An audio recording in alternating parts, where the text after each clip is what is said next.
Hi అండి అందరికీ welcome back to my channel. అందరూ ఎలా ఉన్నారండి? అందరికీ శ్రీరామనవమి శుభాకాంక్షలు అండి. సో ఇది వచ్చేసి శ్రీరామనవమి కదా. ఈరోజు ఎర్లీ మార్నింగ్ లేచి పూజకి అయితే అన్నీ రెడీ చేసుకున్నాను. సో మాకు ఎలానో ఈరోజు హాలిడే ఇచ్చారనమాట, స్కూల్ హాలిడే ఇచ్చారు. సో ఇంక ఎర్లీ మార్నింగ్ లేచేసి పూజకి సంబంధించినవి ప్రిపేర్ చేసేసుకున్నాను. యాక్చువల్లీ శ్రీరామనవమి అంటే మన విలేజ్ సైడ్ అయితే మంచిగా అసలు మార్నింగే పాటలతో లెగుస్తాము.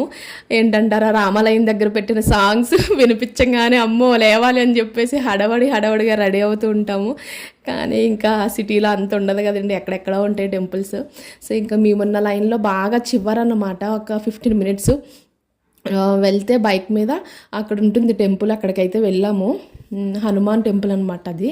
సో అక్కడికి వెళ్ళి దర్శనం చేసుకొని అయితే వచ్చాము. అదేంటో కానీ ఇక్కడ ఏ టెంపుల్కి వెళ్ళినా సరే కానీ మన విలేజ్లో ఉన్నంత సాటిస్ఫాక్షన్ అయితే అనిపించట్లేదు. పంతులు చదివే మంత్రాలు అయితే మాత్రం అసలు అక్కడైతే మంచిగా సఫిషియెంట్ టైం తీసుకొని మనం చెప్పేది విని వాళ్ళు చెప్తూ ఉంటారనమాట. ఇక్కడైతే అస్సలు అలా అనిపించట్లేదు, సాటిస్ఫాక్షన్ అయితే అనిపించట్లేదు నాకు గోత్రనామాలు అవి చెప్తున్నప్పుడు.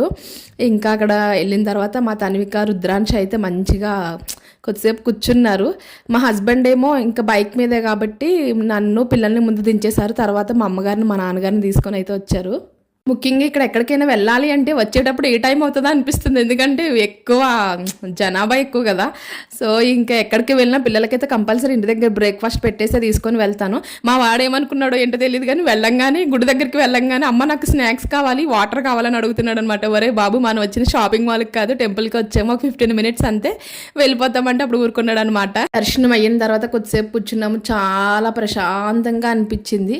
మీరు మీ ఊర్లో శ్రీరామనవమి ఎలా సెలబ్రేట్ చేసుకున్నారు అనేది కామెంట్ సెక్షన్లో కామెంట్ పెట్టండి. ఈ వీడియో మీకు నచ్చినట్లయితే please like, share and subscribe to my channel.